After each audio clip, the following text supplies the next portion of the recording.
اور آپ دیکھیں کتنی تبدیلی آ رہی ہے, لوگوں کے اصلی چہرے سامنے آ رہے ہیں. یعنی وہ ایک مفتی جس کے اکثر اسکینڈل عورتوں کے ساتھ نکلتے ہیں, اور ملتان کا نام لیے بغیر, اس کی آڈیو لیکس ہوئی ہیں جس میں اس نے کہا یہ کہاں کا شیخ الاسلام ہے, اس نے بڑے بڑے گندے الفاظ ان کے بارے میں استعمال کیے ہیں. تو میرا خیال ہے یہ بات ہمارے اسٹوڈنٹس کو اور باقی امت کو بتانے کے لیے کافی ہے کہ اگر ایک فرقے کا مفتی اعظم پلانٹ ارتھ دیوبند مفتی تقی عثمانی ایک مسئلے میں فقہ حنفی سے ذرا سا ڈیویٹ کرے تو اس کے اپنے علماء اسے شیخ الاسلام سے نہیں اسلام سے خارج کر دیتے ہیں. تو سرکار مجھے آپ کو کہاں سے انہوں نے قبول کرنا ہے؟ لہٰذا جہاں کہیں آپ کو کوئی وہم ہے نا کہ ان کے ساتھ کوئی مل بیٹھ کے وہ بات ہو سکتی ہے, نہ, ایک کہانی ختم. ان کے ساتھ کوئی کمپرومائز نہیں ہو سکتا. ان کے ساتھ اتنی کمپرومائز کافی ہے کہ ہم ان کے پیچھے نمازیں پڑھتے ہیں, مسجد الگ بھی بناتے ہیں, انہی کی مسجدوں میں نماز پڑھتے ہیں, ان کے پیچھے پڑھتے ہیں, چندہ ان کو دیتے ہیں. ٹھیک ہے جی, یہ ان کے ساتھ اتنا کمپرومائز کافی ہے. باقی آپ کہیں کہ یہ اکٹھے ہو سکتے ہیں کبھی بھی؟ ہاں, اکٹھے ہونے کی پہلی شرط یہ ہے کہ سب سے پہلے اپنا فرقہ آپ کو چھوڑنا ہوگا. ویسے تو کہتے ہیں نا جی اپنا چھوڑو نا کسی کا چھیڑو نا, گمراہ ہی مر جاؤ. یعنی کہ مطلب یہ کہ اگر قادیانی ہو تو اپنا چھوڑو نا کسی کو نہیں ہوتے آئی گمراہ ہے سرکار. تو آپ کے بارے میں بھی تو یہ کہتے ہیں نا. اور اسی وجہ سے شاہ ولی اللہ دہلوی نے اس میں یہ بھی سجیسٹ کیا کہ میری رائے یہ ہے کہ اب جب کہ ہمارے پاس احادیث کا خزانہ آ چکا ہے, ہمیں چاہیے کہ ہم ان سارے فقہاء کرام کی تعلیمات کو جوڑ کر احادیث کی روشنی میں دیکھیں اور ایک نئی فکر مرتب کریں جس میں جو مسئلے امام حنیفہ کے درست ہیں وہ لے لیے جائیں, جو امام شافعی کے درست ہیں وہ لے لیے جائیں. سرکار یہی بات تو ہم کر رہے ہیں, اور شاہ ولی اللہ دہلوی لکھ کے گئے ہیں. لیکن سرکار شاہ ولی اللہ وائرل نہیں ہوئے تھے نا, انجینئر صاحب وائرل ہو گئے. مسئلہ یہ ہے کہ ایک سیکورٹی گارڈ بھی انجینئر صاحب کی ویڈیو دیکھ رہا ہے, ایک جنرل بھی ویڈیو دیکھ رہا ہے, ایک سپریم کورٹ کا جج بھی دیکھ رہا ہے, ایک ریڈی بان بھی دیکھ رہا ہے, ایک ڈاکٹر بھی دیکھ رہا ہے, ایک انجینئر بھی دیکھ رہا ہے. اور وہ مولوی جو کہ قرآن و سنت کے دشمن ہیں وہ نہیں دیکھ رہے یا چھپ چھپ کے دیکھ رہے ہیں, لیکن ان کے بچے ضرور دیکھ رہے ہیں, کیونکہ ہم ان کی بیٹھکوں میں ان کی اجازت کے بغیر یوٹیوب کے ذریعے موبائلوں میں داخل ہو چکے ہیں الحمدللہ. تو میں سب سے پہلے سلام انہی حنفیوں کو پیش کروں گا جنہوں نے مفتی صاحب کو گالیاں نکالی ہیں کہ آپ واقعی سچے حنفی ہو, کیونکہ حنفیت کی بنیاد یہ ہے کہ قرآن و سنت اور اجماع کو پیچھے رکھ کے اپنے بابوں کے جو خیالات ہیں, ان کے نظریات ہیں, انہیں آگے لے کے آنا ہے. تو میں آپ کو سلام پیش کرتا ہوں, آپ واقعی ایک نمبر ہے. اور جو دوسرے مفتی صاحب کا دفاع کر رہے ہیں میں انہیں دعوت توبہ پیش کرتا ہوں کہ یا تو وہ اپنی اس فکر کو چھوڑیں, یہ دو کشتیوں کے مسافر نہ بنے کہ بیک وقت دونوں چیزوں کو پیرلل میں آپ لے کے چل رہے ہیں. مان لے کے غلطی ہوئی ہے. ویسے تو بڑے فخریہ کہتے ہیں کہ جی وہ تو ائمہ کرام کے اقوال ہیں کہ ہماری کوئی بات بھی قرآن و سنت کے خلاف ہو تو اسے چھوڑ دو, دیکھو ہم اندھی تقلید نہیں کرتے, اور فخریہ یہ بات بتاتے ہیں. لیکن پریکٹیکلی کوئی ایک بات انہیں بتا کے بتائیں اور دیکھیں ان کے چہرے بتائیں گے کہ ان کے اوپر کیسی ناگواری آئے گی. قرآن و سنت کی دشمنی ان کی گھٹی کے اندر آ چکی ہوئی ہے. تو نبی علیہ السلام نے تو کہا کہ یہ جو پوچھ پوچھ کے چل رہے ہو نا, دیکھ لو کہ یہ جو پوچھ پوچھ کے چل رہے ہو وہ صحیح بات بتا رہے ہیں یا اللہ کی وحی کے خلاف بتا رہے ہیں. تبھی کہا نا کہ تم اپنے علماء کی باتوں کو اللہ کی شریعت کے خلاف مان لیا کرتے تھے. تو اس کا مطلب ہے کہ ہر بندے نے دیکھنا ہے کہ یہ مولوی کوڑ پہ مار رہا ہے یا سچ پہ کہتا ہے. یہی مطلب ہوا نا. وہاں تو کسی نے کہا کہ جی ہم تو ناقص العقل ہیں, ہم جاہل ہیں, ہم کیسے دیکھ سکتے ہیں کہ قرآن و سنت میں کیا لکھا ہوا ہے یا رسول اللہ, یہ تو علماء کا کام ہے نا. تو دیکھ لیں اس سے یہ بھی رزلٹ نکلتا ہے. اور ڈگری ان کی اس کی اوقات یہ ہے کہ بریلوی دیوبندیوں کو جاہل کہتے ہیں, دیوبندی بریلویوں کے علماء کو جاہل کہتے ہیں, سنی شیعہ کے شیعہ سنی کے. یہ ٹوٹل اوقات ہے ان کی ڈگریوں کی. اور ہماری ڈگری صحیح بخاری میں بلغوا عنی ولو آیہ, پہنچا دو میری طرف سے خواہ ایک آیت ہی آتی ہو. یہ نبی علیہ السلام نے ہماری ذمہ داری لگائی ہے. صحیح بخاری میں حدیث ہے, حضرت عبداللہ ابن عباس رضی اللہ تعالی عنہما نے جنازے میں سورہ فاتحہ پڑھی اور تھوڑی بلند آواز سے پڑھی. سنن نسائی میں یہ الفاظ موجود ہے کہ انہوں نے جہرن پڑھی, اور بعد میں انہوں نے جو مقتدی تھے انہیں بتایا کہ یہ میں نے اس لیے بلند آواز سے پڑھی ہے تاکہ تمہیں میں بتاؤں کہ جنازے میں سورہ فاتحہ پڑھنا سنت ہے, یعنی نبی علیہ السلام کا طریقہ ہے. یہ سنت وہ نہیں جو یہ مولویوں نے بنائی ہوئی ہے کہ رفع سنت ہے کہ فرض ہے, نہیں. صحابہ کرام کے زمانے میں یہ والی چلاکیاں نہیں ہوتی تھی جو یہ کرتے ہیں. سنت یعنی رسول اللہ کا طریقہ صلی اللہ علیہ وآلہ وسلم. فجر کی نماز پڑھنا بھی سنت ہے, ظہر کے 4 فرض پڑھنا بھی سنت ہے. سنت مانا طریقوں. مصنف ابن ابی شیبہ میں موجود ہے, سنن نسائی کے اندر موجود ہے. حضرت عمر فاروق رضی اللہ تعالیٰ عنہ نے کوفہ کے جو جسٹس بنائے تھے نا قاضی شورے, انہیں خط لکھا, اور اس خط میں انہوں نے لکھا کہ جب بھی تمہیں کوئی مسئلہ درپیش ہو سب سے پہلے اللہ کی کتاب میں دیکھنا, اللہ کی کتاب میں نہ پاؤ تو رسول اللہ کی سنت میں دیکھنا صلی اللہ علیہ وآلہ وسلم, سنت میں بھی نہ پاؤ تو پھر اجماع امت میں دیکھنا کہ امت کیا معاملات لے کر اجماعی طور پر چل رہی ہے. پوری امت, صرف فقہ حنفی فقہ شافعی نہیں, پوری امت. اور اگر اجماع میں بھی نہ پاؤ تو پھر تم اجتہاد کر لینا, اور نہ کرو تو بہتر ہے. انٹینڈڈ مسئلوں کو چھوڑ دو, نہ زیادہ سینگ پھنسانے کی کوشش کرنا. تو اس میں اہل سنت کا منہج پتہ چل گیا, قرآن سنت اور اس کے بعد اجماع اور پھر اجتہاد. جب تک قرآن و سنت میں کوئی چیز موجود ہے تو آپ کو نیچے جانے کی ضرورت ہی نہیں ہے. وہ صحابی کہتے ہیں جب وہ میں نے دعائیں سنی نا تو میں نے تمنا کی کہ کاش آج اس میت کی جگہ میری میت رکھی ہوتی اور اللہ کے نبی مجھ پہ یہ دعائیں پڑھ رہے ہوتے صلی اللہ علیہ وآلہ وسلم. صلو علی محمد و آل محمد, اللہم صلی علی محمد و علی آل محمد. بلکہ مصنف ابن ابی شیبہ میں ابراہیم نخعی کا قول ہے جس کے اوپر پوری فقہ حنفی کھڑی ہوئی ہے, کیونکہ وہ کہتے ہیں کہ امام حنیفہ جو ہیں وہ ان کے پوتا شاگرد ہیں, ان کی مسند پہ آگے بیٹھے ہیں. وہ کہتے ہیں سجدہ صاحب میں بھی ایک سلام ہے اور جنازے میں بھی. اچھا وہ پہلی بات پہ تو حنفی عمل کر رہے ہیں, سجدہ صاحب کے تو 5 طریقے ثابت ہیں, جس طریقے سے حنفی کرتے ہیں وہ بھی ثابت ہے, تابعین سے ہم اسے غلط نہیں کہتے. لیکن جہاں سے وہ لے رہے ہیں اس میں موجود ہے کہ صحف میں ایک سلام ہے, یعنی تشہد پڑھنے کے بعد ایک سلام پھیرنا ہے آپ نے اور پھر 2 سجدے کرنے ہیں. جو بعد میں آپ 2 سلام پھیرتے ہیں وہ تو نماز مکمل کرنے کے ہوتے ہیں. اور جنازے میں بھی ایک سلام ہے. اچھا آدھی انہوں نے بات لی ہوئی ہے کہ وہ سجدہ صاحب اس طریقے پہ کرتے ہیں لیکن نماز جنازہ میں 2 طرف سلام پھیرتے ہیں. تو پوری آپ روایت لیں. اگر کوئی دو طرف بھی پھیر لیتا ہے ہم اس کے اوپر فتوا نہیں لگاتے, تابعین سے ثابت ہے. البتہ نبی علیہ السلام کا جو سنت طریقہ ہے وہ دائیں طرف ایک طرف سلام پھیرنا ہے. یعنی یہ عام نماز اور نماز جنازہ میں جو فرق ہے ان میں سے ایک فرق یہ بھی ہے. عرب ملکوں میں, سعودی عرب میں آپ میں سے اکثر لوگ حج عمرے کے لیے بھی گئے ہوں گے, ہر نماز کے بعد وہاں پہ جنازے ہوتے ہیں اجتماعی, اور ایک طرف بھی سلام پھیرتے ہیں اور سرن پڑھاتے ہیں. نبی علیہ السلام سے جہرن بھی نماز جنازہ ثابت ہے, لیکن آپ کا جو عمومی عمل ہے وہ سرن ہی ہے. سنن نسائی میں موجود ہے کہ نبی علیہ السلام سرن نماز جنازہ پڑھایا کرتے تھے, جس طرح ظہر اور عصر کی نماز پڑھائی جاتی ہے نا اس طرح, لیکن آپ جہرن بھی بعض اوقات پڑھاتے تھے. وہ تعلیم کے طور پہ بھی ہوتا تھا اور جواز کے طور پر بھی, دونوں طریقے سے ثابت ہے. تو بعض لوگوں نے اسے معیوب سمجھا, تو سیدہ عائشہ نے کہا کہ مجھے حیرانگی ہو رہی ہے کہ کوئی زیادہ عرصہ نہیں گزرا, نبی علیہ السلام اسی مسجد میں نماز جنازہ پڑھا کرتے تھے, آپ نے بدری اصحاب کا نماز جنازہ اس کے اندر پڑھا ہے, اور تم میں بعض لوگ اسے معیوب سمجھ رہے ہیں. اچھا, اس حدیث سے دو رزلٹ نکلے. ایک تو یہ کہ عورت بھی نماز جنازہ پڑھ سکتی ہے. عموماً جو یہ عورتوں کی مانیت کی جاتی ہے نا, وہ بے صبری کی وجہ سے نماز جنازہ کے ساتھ نہیں ہو جائیں گی, لیکن جنازہ پڑھ سکتی ہیں. عرب میں تو پڑھتی ہیں جس نماز پڑھتی ہیں مسجد میں. اور دوسرا یہ بھی ثابت ہوا کہ مسجد میں بھی نماز جنازہ درست بلکہ سنت ہے. اور تیسری ایک اور بات بھی ثابت ہوئی کہ جو کیڑے نکالنے والے ہیں نا, اور قرآن و سنت کو کم فہمی کی وجہ سے اگنور کرنے والے ہیں, وہ اس زمانے میں بھی موجود تھے. ظاہر وہ بریلوی جو بندی تو نہیں تھے نا جو مخالفت کر رہے تھے, ظاہر نیو مسلم ہوں گے, انہیں چیزوں کا اتنا آئیڈیا نہیں ہوگا. اور اما عائشہ نے ان کی سلام اللہ علیہ اصلاح فرمائی. فقہ حنفی کے 3 بڑے مسائل ایسے ہیں جو جس سے وہ خود رجوع کر چکے ہیں. نمبر 1, مدینہ کو حرم امام حنیفہ رحمۃ اللہ علیہ نہیں مانتے تھے, فقہ حنفی والے مانتے ہیں. بخاری مسلم میں 50 سے زیادہ حدیث ہیں کہ مدینہ حرم ہے. نبی علیہ السلام نے کہا, اے اللہ, ابراہیم علیہ السلام نے مکے کو حرم بنایا تھا, میں مدینے کو حرم بناتا ہوں. اے اللہ, مدینے کے مد میں برکت عطا فرما, اس کے سا میں برکت عطا فرما. یہ میئرمنٹس کے انسٹرومنٹس ہیں جس طرح کلو گرام اور لیٹرز ہیں. اے اللہ, مدینے کی محبت ہمارے دل میں مکے کی طرح کر دے, بلکہ اس سے بھی زیادہ کر دے. کتنی دعائیں آپ نے فرمائی. تو آج بریلوی دیوبندی حنفی جو ہیں وہ مدینے کو حرم مانتے ہیں.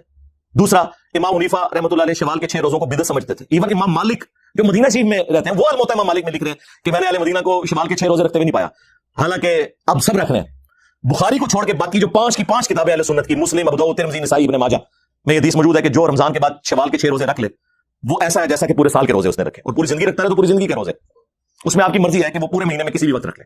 یہ نہیں ہے کہ ایک فوراً بعد رکھ لیں یا ساتھ ہی شروع کر دیں, جب آپ کا دل کرے آپ نے اس ایک مہینے میں 6 روزے پورے کر لیں. تو حنفیوں نے یہ ان کا مسئلہ چھوڑ دیا. امام حنیفہ جو ہے عقیقے کو زمانے جاہلیت کی رسم مانتے تھے, جبکہ بخاری میں موجود ہے نبی علیہ السلام نے فرمایا کہ بچے کی طرف سے عقیقہ کرو. ترمذی, ابو داؤد میں موجود ہے نبی علیہ السلام نے فرمایا لڑکے کی طرف سے 2 بکرے یا بکریاں اور لڑکی کی طرف سے 1 کرو. بچے کی جان گروی ہوتی ہے عقیقے کے, بس خون بہاؤ. خون مانا نہیں پوری جان دینی آپ نے, یہ گائے میں اسے نہیں ڈالنا ہے, بکرا یا بکری. تو یہ 3 مسئلے ایسے ہیں جو چھوڑ دیے انہوں نے. باقی فقہ حنفی والوں کو ہم ریکویسٹ کریں گے کہ آپ ذرا اپنے بابا جی جنہیں سارے بابا مانتے ہیں, شاہ ولی اللہ دہلوی, ان کی کتاب حجت اللہ البالغہ پڑھ کے تو دیکھیں. انہوں نے تقلید کے بارے میں جو طبیعت آپ لوگوں کی صاف کی ہوئی ہے, انہوں نے کہا کہ امت کی گمراہی کی سب سے بڑی وجہ یہ اندھی تقلید ہے. ہاں, انہوں نے کہا کہ واجب ہے لوگوں کے اوپر کہ جب انہیں سنت پہنچ جائے تو وہ سنت کے مطابق عمل کریں, اپنے امام کے اقوال کو چھوڑ دیں. اور انہوں نے اس میں لکھا ہے جو بخاری اور مسلم سے بغض رکھے وہ سنیت سے خارج ہے. اور اس پہ اجماع ہے کہ بخاری اور مسلم کی تمام متصل الاسناد احادیث قطعی الصحت ہے, ان سے بغض رکھنے والا بدعتی ہے, وہ سنی نہیں ہو سکتا. تو مجھے بتائیں کون بغض رکھ رہا ہے؟ عزتیں اویل کر رہے ہیں قرآن و سنت کے نام کے اوپر, چندے اکٹھے کر رہے ہیں قرآن و سنت کے نام کے اوپر, سواریاں سوار کر رہے ہیں مکے اور مدینے کی آوازیں لگا کے, اور پھینکتے کہاں دیوبند اور بریلی میں جا کے. اور جو شخص انہیں کہتا ہے کہ بھائی ان بابوں سے دستبردار ہو, اپنی نسبت اس کے ساتھ مضبوط کرو جس کی قبر مدینے میں صلی اللہ علیہ وآلہ وسلم, تو یہ کہتے ہیں کوئی نیا فرقہ لے کے آ گیا. نیا نہیں لے کے آیا سرکار, یہ مرنے سے پہلے اے مسلمان کر لیں اس پہ غور. کتابوں کا خدا اور ہے, بابوں کا خدا اور. بابے بھی اسی خدا کو مانتے ہیں لیکن ان کوالٹیز کے ساتھ نہیں جو وحی کے ذریعے آئی ہیں, بلکہ ان کوالٹیز کے ساتھ جو ان کے بزرگوں نے تعلیم فرمائی ہے. تو دیکھیں سرکار پھر اللہ نے تھوڑے بلا کیڑی چھڑی ہے. ہاں, جڈی گمراہی سی نا اڈی اڈی بلا چھڑ دیتی ہے. میرے نبی سا ہے ہی کوئی نہیں, تیرے بابے تھے شاہ ہی کوئی نہیں. ٹھیک ہے نا. ہاں, الحمدللہ رب العالمین والصلاة والسلام علی سید الانبیاء والمرسلین وعلی آلہ واصحابہ اجمعین الی یوم الدین.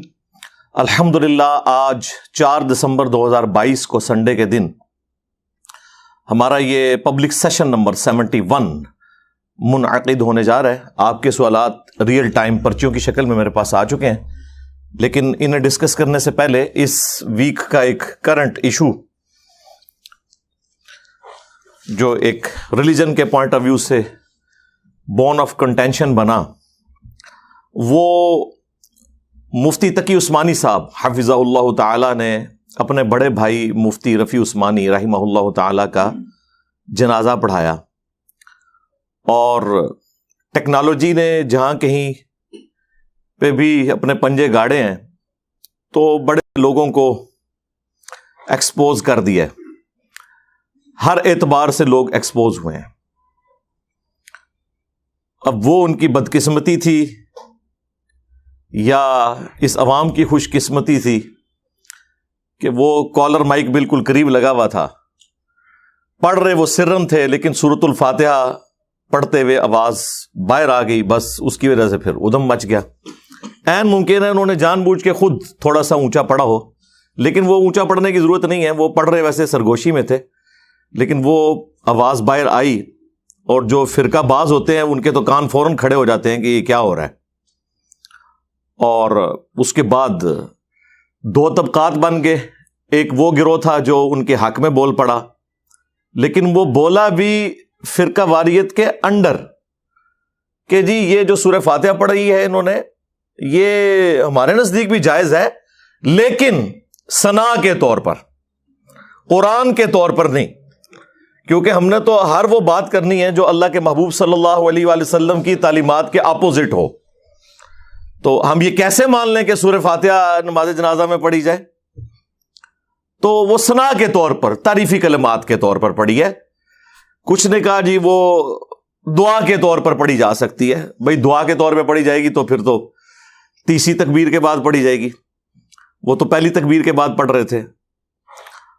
اور جو صحیح سچے کٹر ٹھیٹھ حنفی, جس طرح وہ ہمارے مفتی سعید صاحب فرماتے ہیں, وہ تھے نا, وہ بالکل انہوں نے دلیری سے کہا کہ یہ کہاں کا شیخ الاسلام ہے, اس کو نہیں پتا 1400 سال سے ہمارا جو ایک مذہب چلتا آ رہا ہے اس کے خلاف اس نے ایک ایکٹیویٹی پرفارم کر دی.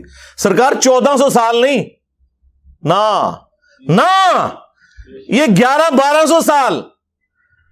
جو بخاری مسلم میں حدیث ہے, سب سے بہتر زمانہ میرا, پھر میرے صحابہ کا, پھر تابعین کا, پھر تبع تابعین کا, اس کے بعد جھوٹے لوگ پیدا ہوں گے, امانت میں خیانت کریں گے اور موٹاپے کو پسند کریں گے. یہ اس زمانے کی آپ کی بنائی ہوئی فقہ ہے. امام ابو حنیفہ رحمہ اللہ تعالیٰ کو ہم کوئی کنڈیم نہیں کرتے اس حوالے سے. ان کے پاس جتنے لمیٹڈ ریسورسز تھے انہوں نے بیسٹ پرفارم کیا. ان کا یہ کہہ دینا ہی کافی ہے کہ ہماری کوئی بات بھی قرآن و سنت کے, ایون صحابہ کے اقوال کے خلاف ہو تو اسے چھوڑ دو. حجت اللہ البالغہ میں شاہ ولی اللہ دہلوی, جنہیں بریلوی, دیوبندی, اہل حدیث تینوں 12ویں صدی کا مجدد مانتے ہیں. صرف عجم میں نہیں, عرب کے لوگ بھی انہیں بڑی قدر کی نگاہ سے دیکھتے ہیں اس کتاب کی وجہ سے. وہ اردو میں ٹرانسلیٹ ہو چکی ہے, لیکن ہمارے درس نظامی کے کورس کے اندر اس کے نوٹس پڑھائے جاتے ہیں. میں بلیو ایریا کی مسجد میں آج سے آلموسٹ 14 سال پرانی میں بات کر رہا ہوں, دیوبندیوں کی ایک مسجد میں بیٹھا ہوا تھا. تو وہاں مفتی صاحب سے ایک ڈسکشن شروع ہوئی, تو میں نے انہیں کہا کہ حجت اللہ البالغہ میں تو شاہ ولی اللہ دہلوی نے تقلید کو اس امت کی خرابی کی سب سے بڑی وجہ بتایا, اور انہوں نے تو کنڈیم کیا ہے اندھی تقلید کو. وہ کہتے ہیں کہ قرآن و سنت کے دلائل کے اندر اندر آپ نے کسی کی بات ماننی ہے, اور انہوں نے تو ائمہ اربعہ کے اقوال نقل کیے ہیں. وہ بندہ انکاری ہو گیا, وہ کہتا ہے میں نے پڑھی ہوئی ہے. میں نے کہا آپ نے پڑھی نہیں ہوگی, آپ نے صرف نوٹس پڑھے ہوں گے. لے کے آئے حجت اللہ البالغہ, میں آپ کو نکال کے دیتا ہوں. خیر وہ اٹھے نہیں پھر وہاں سے لینے کے لیے, کیونکہ انہیں اندازہ ہو گیا کہ ہمارے ساتھ کام ہمارے بڑوں نے ڈالا ہوا ہے. یہ ان لوگوں کا حال ہے. تو شاہ ولی اللہ دہلوی نے ایک چیپٹر اس میں یہ بھی باندھا ہے کہ امام شافعی رحمۃ اللہ علیہ نے جب فقہ حنفی کو اور فقہ مالکیہ کو دقت نظر سے پڑھنا شروع کیا تو انہیں اندازہ ہو گیا کہ اس کے اندر تو کئی ایک چیزیں ہیں جو صراحتاً مرفوع احادیث کے خلاف ہیں. پھر انہوں نے اس کی کھوج لگائی کہ یہ ٹوٹی کمند کہاں, تو انہیں اندازہ ہوا کہ امام مالک اور امام حنیفہ ان کے اندر ایک کمزوری تھی کہ وہ تابعین کے اقوال سے بھی حجت پکڑتے تھے. یہ کوئی ایسی کمزوری نہیں ہے جسے کوئی کمزوری کہا جائے, لیکن جب صحیح احادیث آ جائیں تو پھر تو تابعین کے وہ قیاس یا ان کے کیے ہوئے اجتہاد تو قبول نہیں کیے جائیں گے. تو پھر انہوں نے اس کی ریمیڈی کی. اسی لیے آپ کو فقہ شافعیہ میں اور فقہ حنبلیہ کے اندر بہت کم کمزوریاں نظر آئیں گی, اور اس کو ایپیکس پہ پہنچایا امام بخاری اور امام مسلم نے. انہوں نے تو پھر کسی کو نہیں چھوڑا, سب سے اختلاف کیا. اور اسی وجہ سے شاہ ولی اللہ دہلوی نے اس میں یہ بھی سجیسٹ کیا کہ میری رائے یہ ہے کہ اب جب کہ ہمارے پاس احادیث کا خزانہ آ چکا ہے, ہمیں چاہیے کہ ہم ان سارے فقہاء کرام کی تعلیمات کو جوڑ کر احادیث کی روشنی میں دیکھیں اور ایک نئی فقہ مرتب کریں, جس میں جو مسئلے امام حنیفہ کے درست ہیں وہ لے لیے جائیں, جو امام شافعی کے درست ہیں وہ لے لیے جائیں, سرکار یہی بات تو ہم کر رہے ہیں. اور شاہ ولی اللہ دہلوی لکھ کے گئے ہیں, لیکن سرکار شاہ ولی اللہ وائرل نہیں ہوئے تھے نا, انجینئر صاحب وائرل ہو گئے ہیں. مسئلہ یہ ہے کہ ایک سیکورٹی گارڈ بھی انجینئر صاحب کی ویڈیو دیکھ رہا ہے, ایک جنرل بھی ویڈیو دیکھ رہا ہے, ایک سپریم کورٹ کا جج بھی دیکھ رہا ہے, ایک ریڑھی مان بھی دیکھ رہا ہے, ایک ڈاکٹر بھی دیکھ رہا ہے, ایک انجینئر بھی دیکھ رہا ہے. اور وہ مولوی جو کہ قرآن و سنت کے دشمن ہیں وہ نہیں دیکھ رہے یا چھپ چھپ کے دیکھ رہے ہیں, لیکن ان کے بچے ضرور دیکھ رہے ہیں, کیونکہ ہم ان کی بیٹھکوں میں ان کی اجازت کے بغیر یوٹیوب کے ذریعے موبائلوں میں داخل ہو چکے ہیں الحمدللہ. تو اب اس وجہ سے زیادہ فتنہ کھڑا ہو گیا, یعنی وہ پنجابی والا فتنہ نہیں, عربی والا آزمائش. تو یہ ان لوگوں کی حالت ہے. یہ یعنی صفائیاں پیش کر رہے ہیں کہ فقہ حنفی بھی صحیح ہے اور مفتی صاحب بھی صحیح ہیں, اور جو کٹر ٹھیٹ سچے حنفی ہیں وہ کہہ رہے ہیں نہیں مفتی صاحب کی ایسی کی تیسی. تو میں سب سے پہلے سلام انہی حنفیوں کو پیش کروں گا جنہوں نے مفتی صاحب کو گالیاں نکالی ہیں کہ آپ واقعی سچے حنفی ہو, کیونکہ حنفیت کی بنیاد یہ ہے کہ قرآن و سنت اور اجماع کو پیچھے رکھ کے اپنے بابوں کے جو خیالات ہیں, ان کے نظریات ہیں, انہیں آگے لے کے آنا ہے. تو میں آپ کو سلام پیش کرتا ہوں, آپ واقعی ایک نمبر ہیں. اور جو دوسرے مفتی صاحب کا دفاع کر رہے ہیں, میں انہیں دعوت توبہ پیش کرتا ہوں کہ یا تو وہ اپنی اس فکر کو چھوڑیں, یہ دو کشتیوں کے مسافر نہ بنے کہ بیک وقت دونوں چیزوں کو پیرلل میں آپ لے کے چل رہے ہیں. مان لے کے غلطی ہوئی ہے. ویسے تو بڑے فخریہ کہتے ہیں کہ جی وہ تو ائمہ کرام کے اقوال ہیں کہ ہماری کوئی بات بھی قرآن و سنت کے خلاف ہو تو اسے چھوڑ دو, دیکھو ہم اندھی تقلید نہیں کرتے, اور فخریہ یہ بات بتاتے ہیں. لیکن پریکٹیکلی کوئی ایک بات انہیں بتا کے بتائیں, اور دیکھیں ان کے چہرے بتائیں گے کہ ان کے اوپر کیسی ناگواری آئے گی. قرآن و سنت کی دشمنی ان کی گھٹی کے اندر آ چکی ہوئی ہے. یعنی یہ کوئی جان بوجھ کے نہیں ہے, انجانے میں. شیطان بھی ظاہر ہے اسی طریقے سے داخل ہوا ہے.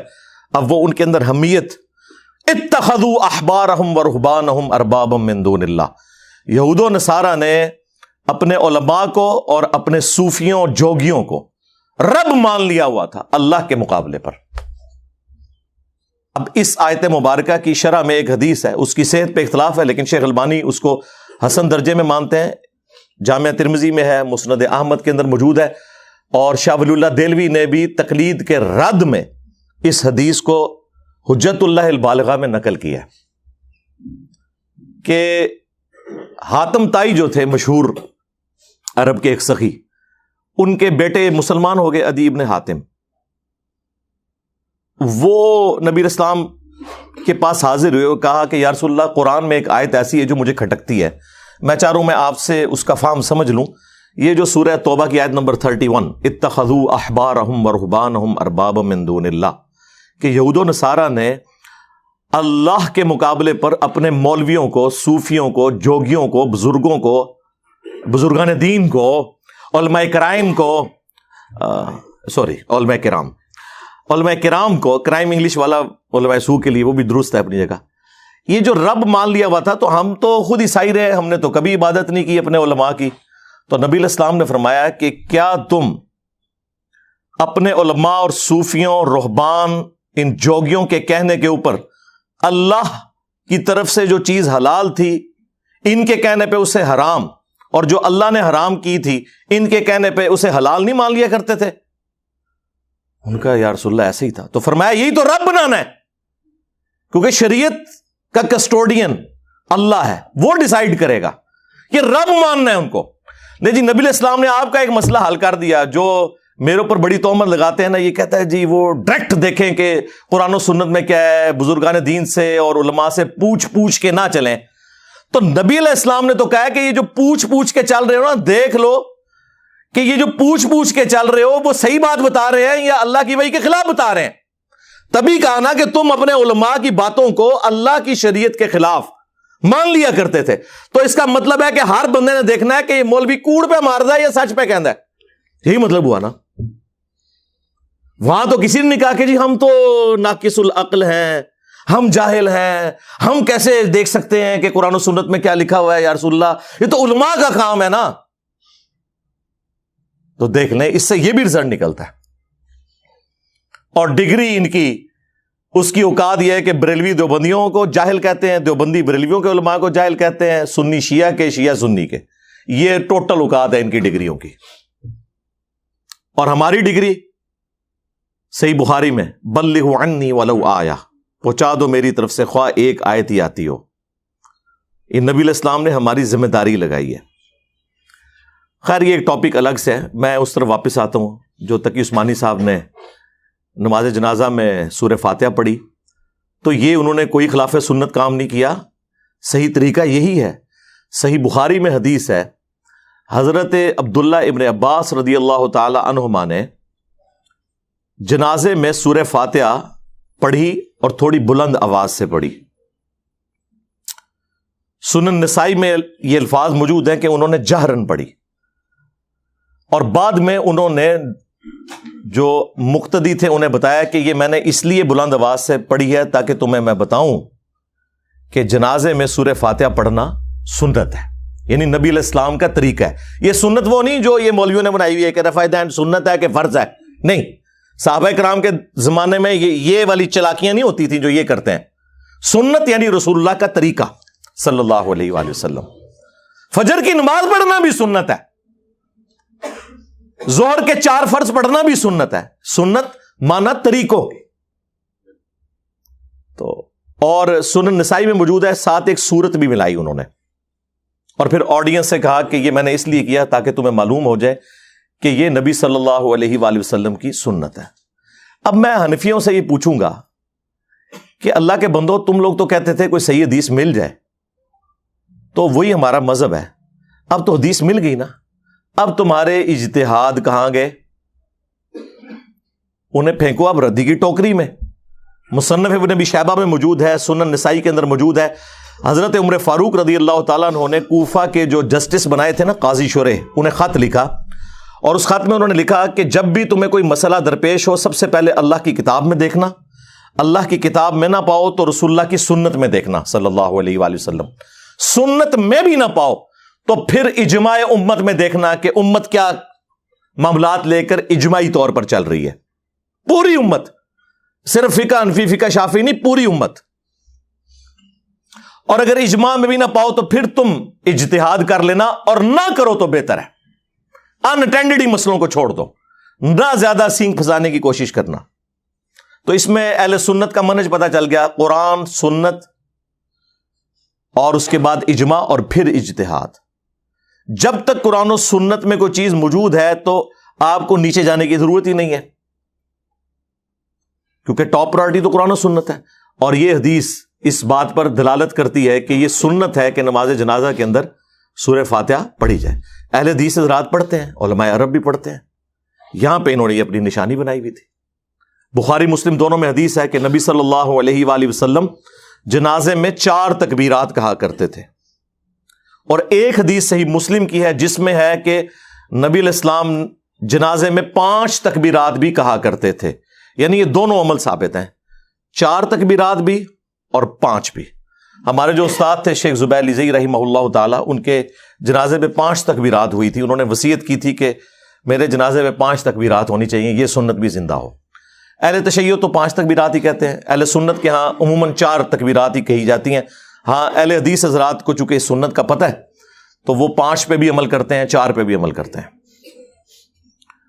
اور اس میں آپ نے پہلی تکبیر کے بعد سورۃ الفاتحہ اور ساتھ ایک سورت ملانی ہے. ثنا پڑھنا کوئی ثابت نہیں ہے، اور جو ان کی ثنا ہے نا وجل ثناؤ کا، وہ تو ویسے ہی کوئی نہیں ثابت. ویسے نماز میں ہے ثنا، جامعہ ترمذی کے اندر ہے، صحیح مسلم میں بھی موجود ہے، سبحانک اللہم وبحمدک وتبارک اسمک وتعالی جدک ولا الہ غیرک، عام نمازوں کے لیے. جنازہ میں سورہ فاتحہ ہے اور ایک سورت ملانا ہے. دوسری تکبیر کے بعد آپ نے درود شریف پڑھنا ہے. ان کا بنایا ہوا درود شریف نہیں، جو بخاری مسلم میں ہے، درود ابراہیمی جو آپ نماز میں پڑھتے ہیں. اور تیسری تکبیر کے بعد آپ نے دعائیں مانگنی ہیں. دعائیں کافی ساری آئی ہیں. ایک تو مشہور دعا ہے جو جامعہ ترمذی میں، ابو داؤد میں، سنن نسائی میں، مشکات میں موجود ہے، اللہم اغفر لحینا ومیتنا وشاہدنا وغائبنا. یہ پوری دعا عام مسلمانوں نے یہی والی یاد کی ہوئی ہے. اور مسلم شریف میں ایک حدیث ہے، وہ صحابی بڑی رکت انگیز حدیث ہے. وہ کہتے ہیں کہ میں نے نبی علیہ السلام کے پیچھے جنازہ پڑھا تو آپ نے میت کے لیے دعائیں فرمائی، اور ظاہر تھوڑی بلند آواز سے کی. تو صحابہ کرام نے وہ یاد کر لی دعائیں. وہ تو کمال کے الفاظ ہیں. نبی علیہ السلام نے دعا کی, اے اللہ اس پہ رحم فرما, اسے بخش دے, اس کی مہمان نوازی فرما, اے اللہ اسے اپنے گھر والوں سے بہتر گھر والے عطا فرما, اسے اس کی بیوی سے اچھی بیوی عطا فرما. بڑی رکت انگیز دعا ہے صحیح مسلم کے اندر, وہ ہم انشاءاللہ یہ ساری احادیث ڈسپلے کر دیں گے. وہ صحابی کہتے ہیں جب وہ میں نے دعائیں سنی نا تو میں نے تمنا کی کہ کاش آج اس میت کی جگہ میری میت رکھی ہوتی اور اللہ کے نبی مجھ پہ یہ دعائیں پڑھ رہے ہوتے صلی اللہ علیہ وآلہ وسلم. صلو علی محمد وآل محمد, اللہم صلی علی محمد وعلی آل محمد. تو تیسری تکبیر کے بعد آپ نے وہ دعائیں پڑھنی ہے, اور چوتھی تکبیر کے بعد آپ نے سلام پھیرنا ہے. اگر 5 تکبیرات ہوں گی تو پھر چوتھی کے بعد بھی دعائیں مانگنی ہوگی, اور 5ویں تکبیر کے بعد پھر آپ نے سلام پھیرنا ہے. اور سلام دائیں طرف پھیرنا سنت ہے. عرب سارے ملکوں میں دائیں طرف پھیرا جاتا ہے. یہاں پہ اہل حدیث تھوڑا سا وہ انفیوں سے ڈرے ہوئے تھے, اب کچھ ان کو عقل آئی ہے, انہوں نے ایک طرف شروع کیا, ادروائز میجورٹی ابھی بھی 2 طرف پھیرتی ہے. سنن کبری البیہقی میں دونوں طرح کی احادیث موجود ہیں. 2 طرف سلام پھیرنے والی حدیث جو ہے اس میں تدلیس کا بھی ایشو ہے, ضعیف راوی بھی ہے, اور بھی ایشو ہے. اور جو ایک طرف سلام پھیرنے والی حدیث ہے وہ بالکل صحیح سند کے ساتھ ہے.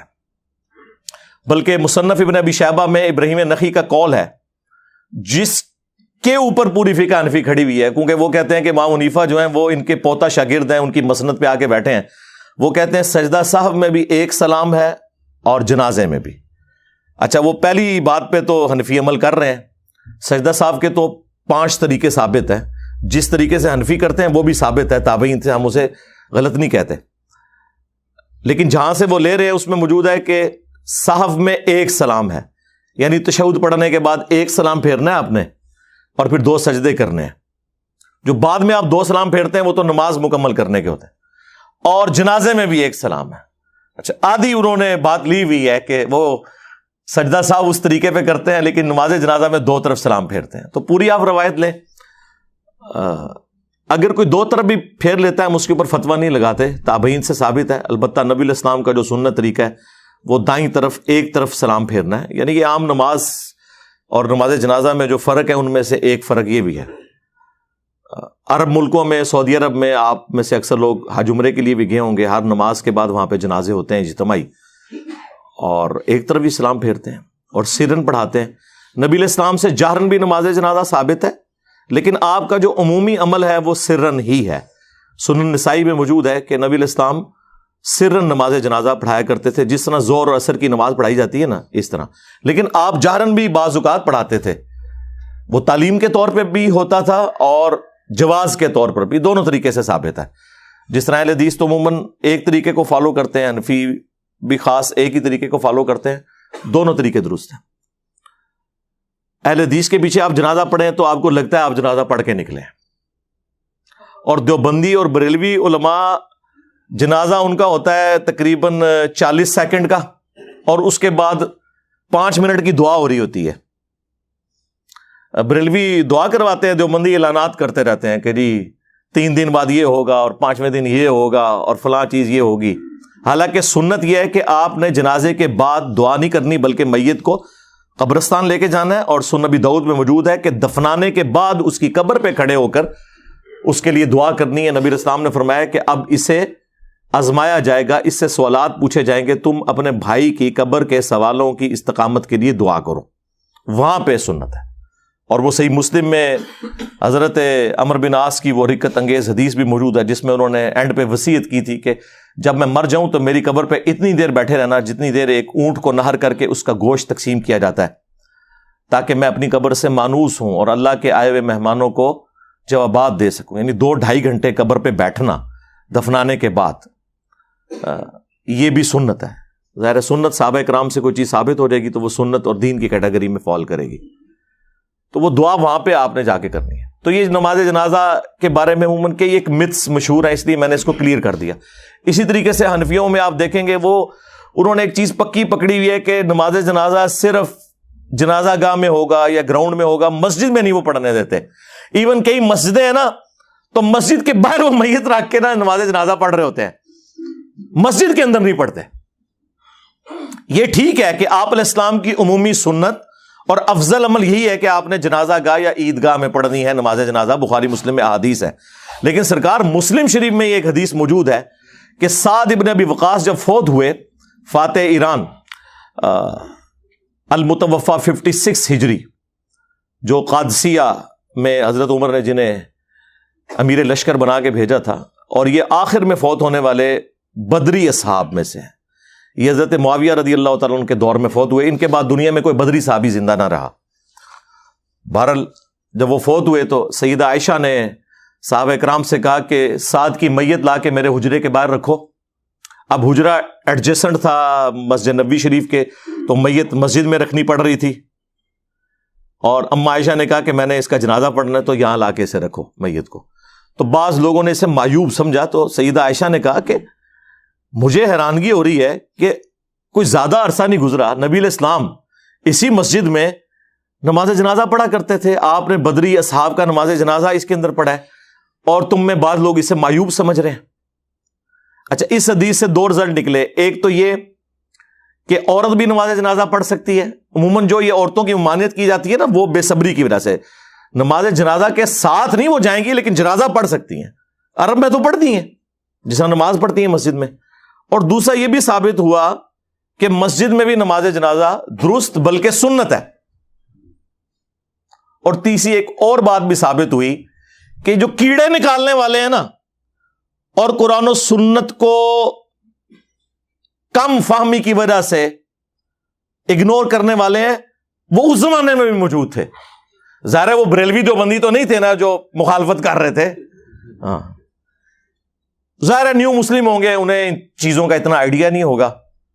اور اما عائشہ نے ان کی سلام اللہ علیہا اصلاح فرمائی. تو یہ ساری چیزیں بھی ساتھ میں اس لیے کلیئر کر رہا ہوں تاکہ آپ کو یہ جو متس مشہور ہوئی ہیں نا عجیب و غریب قسم کی عوام الناس کے اندر, وہ آپ کو کلیئر ہو کہ یہ قرآن و سنت کی تعلیمات بالکل اس حوالے سے واضح ہیں کہ آپ نے سنت طریقے پہ کس طریقے سے نماز جنازہ کو ادا کرنا ہے. باقی نبی صلی اللہ علیہ وآلہ وسلم کے بارے میں بھی, اور عبداللہ ابن عمر سے بھی آتا ہے المصنف ابن ابی شیبہ میں, المصنف عبد الرزاق کے اندر, کہ وہ ہر تکبیر کے اوپر رفع الیدین بھی کرتے تھے. یعنی آپ نے جتنی تکبیرات کہنی ہے نا, تو اللہ اکبر کے ساتھ آپ نے ہاتھوں کو بھی بلند کرنا ہے. نماز جنازہ ہو, نماز عیدین ہو, قیام کی حالت میں جب بھی تکبیر کہی جائے گی نا, تو آپ نے رفع الیدین کرنا ہے. یہ اصولی حدیث سنن نبی داؤد کے اندر موجود ہے کہ نبی علیہ السلام رکوع سے پہلے جب بھی تکبیر کہتے تھے نا, تو رفع الیدین کرتے تھے. کوئی بھی تکبیر ہوتی تھی, چاہے وہ عیدین کی ہو, چاہے وہ جنازہ کی ہو, ایون وطر کی دعا سے پہلے بھی اگر آپ تکبیر کہیں تو آپ رفع الیدین کریں, اور اس کے بعد دعائے قنوت پڑھیں. تو یہ سنت ہے. اس کے بعد آپ کی مرضی ہے, آپ نے ہاتھ باندھ کے نماز جنازہ پڑھنا یا ہاتھ کھول کے. وہ عام نماز میں بھی دونوں طریقے سے سنت ہے. میری اس کے اوپر کئی ایک ویڈیوز ریکارڈڈ ہیں, وہ آپ دیکھ سکتے ہیں. باقی فقہ حنفی والوں کو ہم ریکویسٹ کریں گے کہ آپ ذرا اپنے بابا جی, جنہیں سارے ہی بابا مانتے ہیں, شاہ ولی اللہ دہلوی, ان کی کتاب حجت اللہ البالغہ پڑھ کے تو دیکھیں. انہوں نے تقلید کے بارے میں جو طبیعت آپ لوگوں کی صاف کی ہوئی ہے نا, انہوں نے کہا کہ امت کی گمراہی کی سب سے بڑی وجہ یہ اندھی تقلید ہے. ہاں, انہوں نے کہا کہ واجب ہے لوگوں کے اوپر کہ جب انہیں سنت پہنچ جائے تو وہ سنت کے مطابق عمل کریں, اپنے امام کے اقوال کو چھوڑ دیں. اور انہوں نے اس میں لکھا ہے جو بخاری اور مسلم سے بغض رکھے وہ سنیت سے خارج ہے. اور اس پہ اجماع ہے کہ بخاری اور مسلم کی تمام متصل الاسناد احادیث قطعی الصحت ہیں. ان سے بغض رکھنے والا بدعتی ہے, وہ سنی نہیں ہو سکتا. تو مجھے بتائیں کون بغض رکھ رہا ہے؟ عزتیں اویل کر رہے ہیں قرآن و سنت کے نام کے اوپر, چندے اکٹھے کر رہے ہیں قرآن و سنت کے نام کے اوپر, سواریاں سوار کر رہے ہیں مکے اور مدینے کی آوازیں لگا کے, اور پھینکتے کہاں ہیں دیوبند اور بریلی میں جا کے. اور جو شخص انہیں کہتا ہے کہ بھائی ان بابوں سے دستبردار ہو, اپنی نسبت اس کے ساتھ مضبوط کرو جس کی قبر مدینے میں صلی اللہ علیہ وآلہ وسلم, تو یہ کہتے ہیں کوئی نیا فرقہ لے کے آ گیا. نیا نہیں لے کے آیا سرکار, یہ مرنے سے پہلے اے مسلمان کر لے اس پہ غور, کتابوں کا خدا اور ہے, بابوں کا خدا اور. بابے بھی اسی خدا کو مانتے ہیں, لیکن ان کوالٹیز کے ساتھ نہیں جو وحی کے ذریعے آئی ہیں, بلکہ ان کوالٹیز کے ساتھ جو ان کے بزرگوں نے تعلیم فرمائی ہیں. تو دیکھیں سرکار پھر اللہ نے تو بلا کیڑی چھڈی ہے. ہاں جڈی گمراہی سی نا اڈی وڈی بلا چھڑ دیتی ہے. میرے نبی سا ہے ہی کوئی نہیں, تیرے بابے تے شے ہی کوئی نہیں. ٹھیک ہے نا. ہاں تو وہ آپ یہ دیکھیں, یہ جب کبھی گمراہی بڑے لیول کی آتی ہے نا تو اس کے آگے پھر ہرڈل اور رکاوٹ اور اسے ختم کرنے کے لیے اسی لیول کی بڑی آواز پھر بلند ہوتی ہے. اور یہ یقین کریں کہ مجھے بھی نہیں پتا کہ مجھے کس طریقے سے اللہ تعالیٰ نے لا کے تو اس پلیٹ فارم پہ اتنی دلیری کے ساتھ کھڑا کر دیا. یہ انسان اپنی مرضی سے کچھ نہیں کر سکتا. اللہ تعالیٰ وقت کے ساتھ حالات و واقعات فیوریبل کرتا ہے. ظاہر ہے کہ ابھی اس وقت جو ہم باتیں کر رہے ہیں, آج سے 15-20 سال پہلے تو تصور ہی نہیں تھا, ملک کے حالات ہی ایسے نہیں تھے. ہر چیز فیوریبل ہوتی ہے, اللہ تعالیٰ کی تائید شامل ہوتی ہے, تو پھر یہ معاملات بہتری کی طرف جاتے ہیں. تو ہم ان کو بار بار یہ چیز سمجھا رہے ہیں کہ اللہ سے ڈر جائیں, اپنی اصلاح کریں. اور جو آپ فخریہ بتاتے ہیں کہ ہم اندھے مقلد نہیں ہیں, اور کئی جگہ پہ واقعی آپ لوگوں نے اپ رائٹ ہونے کا ثبوت دیا ہے. مثلا فقہ حنفی کے 3 بڑے مسائل ایسے ہیں جس سے وہ خود رجوع کر چکے ہیں. نمبر 1, مدینہ کو حرم امام حنیفہ رحمۃ اللہ علیہ نہیں مانتے تھے, فقہ حنفی والے مانتے ہیں. بخاری مسلم میں 50 سے زیادہ احادیث ہیں کہ مدینہ حرم ہے. نبی علیہ السلام نے کہا, اے اللہ, ابراہیم علیہ السلام نے مکے کو حرم بنایا تھا, میں مدینے کو حرم بناتا ہوں. اے اللہ, مدینے کے مد میں برکت عطا فرما, اس کے سا میں برکت عطا فرما. یہ میئرمنٹس کے انسٹرومنٹس تھے, جس طرح کلو گرام اور لیٹرز ہیں. اے اللہ, مدینے کی محبت ہمارے دل میں مکے کی طرح کر دے, بلکہ اس سے بھی زیادہ کر دے. کتنی دعائیں آپ نے فرمائی. تو آج بریلوی دیوبندی حنفی جو ہیں وہ مدینے کو حرم مانتے ہیں. دوسرا, امام حنیفہ رحمۃ اللہ علیہ شوال کے 6 روزوں کو بدعت سمجھتے تھے. ایون امام مالک جو مدینہ شریف میں رہتے ہیں, وہ الموطا امام مالک میں لکھ رہے ہیں کہ میں نے اہل مدینہ کو شوال کے 6 روزے رکھتے ہوئے نہیں پایا, حالانکہ اب سب رکھنے ہیں. بخاری کو چھوڑ کے باقی جو 5 کی 5 کتابیں اہل سنت کی, مسلم, ابو داؤد, ترمذی, نسائی, ابن ماجہ میں یہ حدیث موجود ہے کہ جو رمضان کے بعد شوال کے 6 روزے رکھ لے وہ ایسا ہے جیسا کہ پورے سال کے روزے اس نے رکھے, اور پوری زندگی رکھتا رہے تو پوری زندگی کے روزے. اس میں آپ کی مرضی ہے کہ وہ پورے مہینے میں کسی بھی وقت رکھ لیں. یہ نہیں ہے کہ ایک فوراً بعد رکھ لیں یا ساتھ ہی شروع کر دیں, جب آپ کا دل کرے آپ نے اس ایک مہینے میں وہ 6 روزے پورے کرنے ہیں. تو حنفیوں نے یہ ان کا مسئلہ چھوڑ دیا. امام حنیفہ جو ہے عقیقے کو زمانہ جاہلیت کی رسم مانتے تھے, جبکہ بخاری میں موجود ہے نبی علیہ السلام نے فرمایا کہ بچے کی طرف سے عقیقہ کرو. ترمذی ابو داؤد میں موجود ہے نبی علیہ السلام نے فرمایا لڑکے کی طرف سے 2 بکرے یا بکریاں اور لڑکی کی طرف سے 1 کرو. بچے کی جان گروی ہوتی ہے عقیقے کے عوض خون بہاؤ. خون مانا ہے نہیں پوری جان دینی ہے آپ نے, یہ گائے میں اسے نہیں ڈالنے, بکرا یا بکری. تو یہ 3 مسئلے ایسے ہیں جو چھوڑ دیے انہوں نے. باقی یہ جو کسی کو وہم آ جاتا ہے نا, یار وہ اتنے بڑے بزرگ سے کیسے بات چھپی رہے گی, اور چھڑ دو, ان سے بڑے بڑے بزرگوں سے باتیں چھپی رہ گئی ہیں. بخاری مسلم دونوں میں حدیث ہے, حضرت عمر امیر المومنین ہے, ان کے دور کے اندر حضرت ابو ہریرہ رضی اللہ تعالیٰ عنہ اور حسان ابن ثابت مسجد نبوی میں بیٹھے ہوئے ہیں. حضرت حسان جو ہیں وہ انہیں نعتیہ اشعار سنا رہے ہیں. حضرت عمر وہاں سے گزرے, کہا کچھ نہیں, صرف دیکھا. انہوں نے کہا عمر اس طرح نہ دیکھ میری طرف, تجھ سے بہتر شخص مسجد میں ہوتا تھا, میں اسے بھی نعتیہ اشعار سناتا تھا.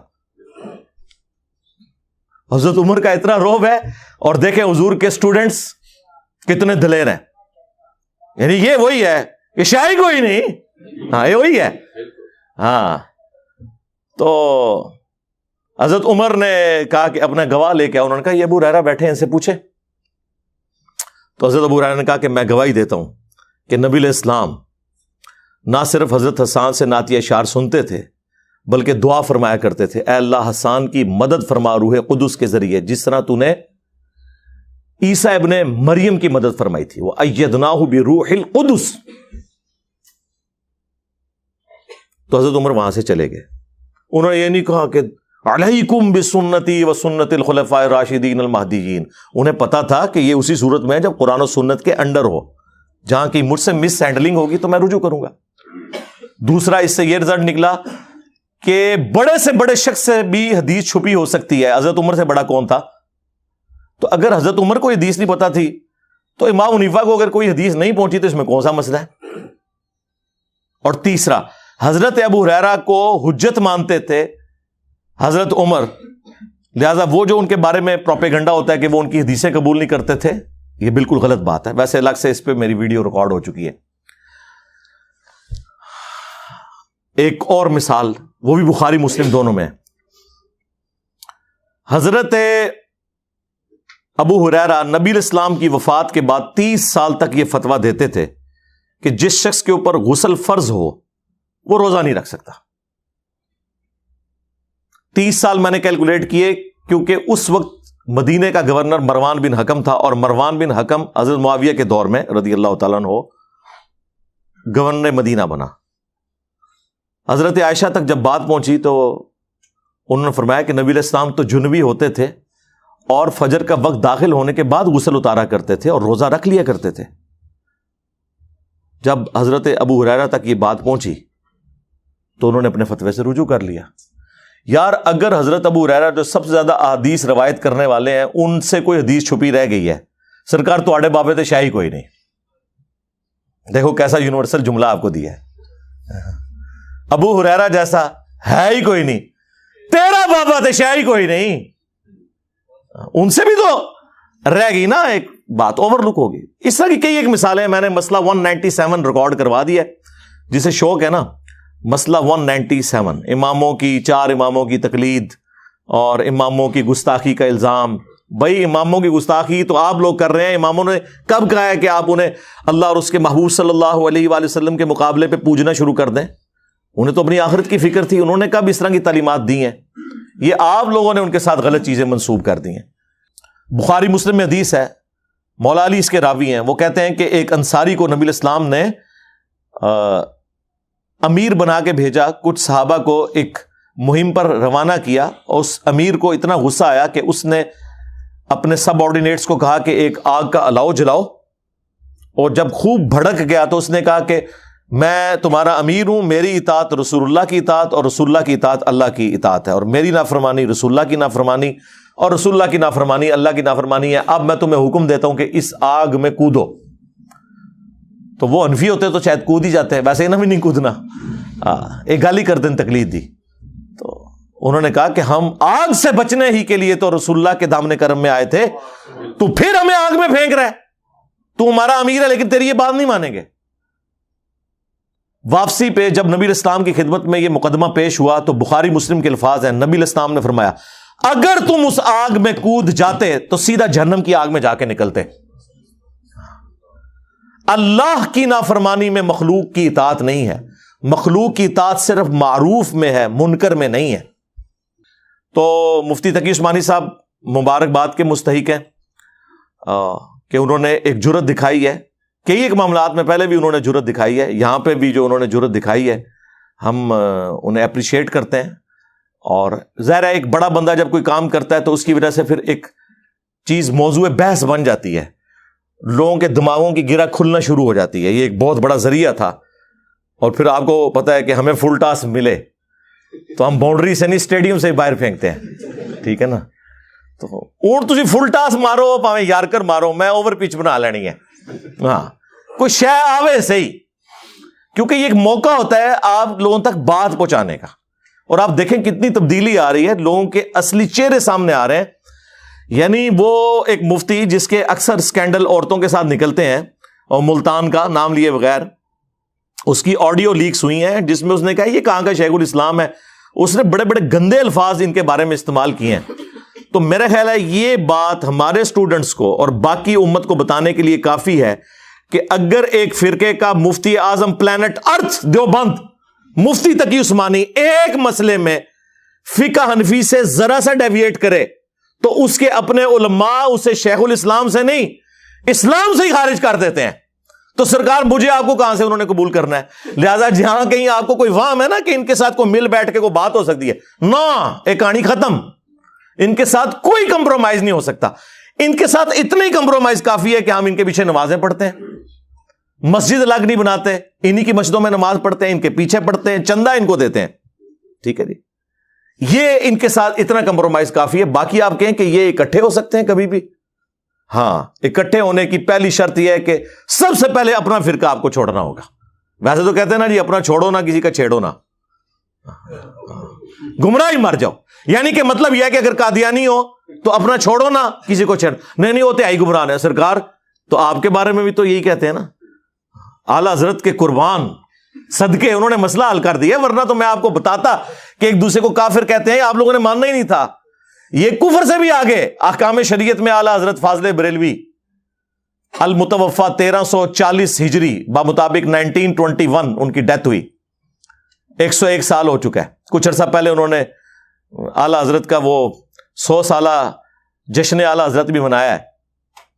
انہوں نے احکام شریعت میں جو فتووں کی ان کی کتاب ہے, یہ ملفوظات شریف نہیں ہے, خود فتوے لکھے ہیں. ان سے پوچھا گیا کہ یہ جو ذبیحہ ہے وہابیہ کا, اس کے بارے میں آپ کا کیا خیال ہے؟ تو انہوں نے کہا رکو ذرا صبر کرو ابھی بتاتا ہوں. انہوں نے کہا تو نے تو وہابیہ کا پوچھا, سن پھر دیکھ آج ہم ہر چیز کھول کھول کے تجھے بیان کریں گے. انہوں نے کہا کہ دیوبندی ہو, اہل حدیث وہابی ہو, رافضی شیعہ ہو, قادیانی ہو, نیچری ہو. نیچری وہ کہتے ہیں یہ جو سر سید احمد خان کے ماننے والے, جو نیچر میں بلیو کرنے والے, وہ ساروں کا ذکر کر. انہوں نے کہا یہ 1,00,000 دفعہ بھی اللہ کا نام لیں ذبیحہ مردار ہی رہے گا. یہ سب کے سب مرتد ہیں. مرتد کا مطلب کافر نہیں, اس سے اگلی بات کہ یہ واجب القتل ہیں. ویسے اعلیٰ حضرت سے مجھے اختلاف ہے, مرتد تب ہوتے جب یہ بریلوی چھوڑ کے ادھر آتے. مرتد کہاں سے ہوئے ہیں وہ, ان کا اپنا نظریہ ہے. اچھا, البتہ یہود و نصارہ کا ذبیحہ حلال ہے. یعنی اعلیٰ حضرت کے نزدیک یہود و نصارہ, اہل حدیث, دیوبند, شیعہ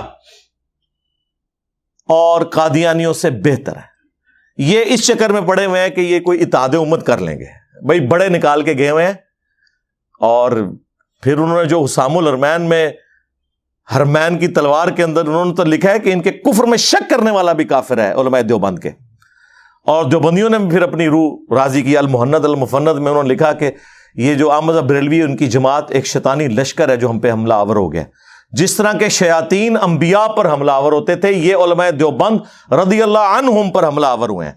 14ویں صدی کے مولویوں رضی اللہ عنہم تو ایک دوسرے کو نکالے بیٹھے ہوئے ہیں. اس لیے ان کے اوپر 4 نہیں 5 تکبیریں پڑھیں, ایک مجلس میں انہیں 3 طلاقیں دے کے ان سے جان چھڑا لیں. یہ ان کی اصلاح ممکن نہیں سوائے اس کے کہ آپ لوگوں کو قرآن و سنت کی تعلیمات بتائیں اور ان لوگوں کو ایکسپوز کریں کہ یہ کس طریقے سے دین کا مذاق اڑا رہے ہیں. اور یہی کام ہم کر رہے ہیں الحمدللہ. صلو علی محمد و آل محمد, اللہم صلی علی محمد وعلی آل محمد و اصحاب محمد و ازواج محمد اجمعین الی یوم الدین.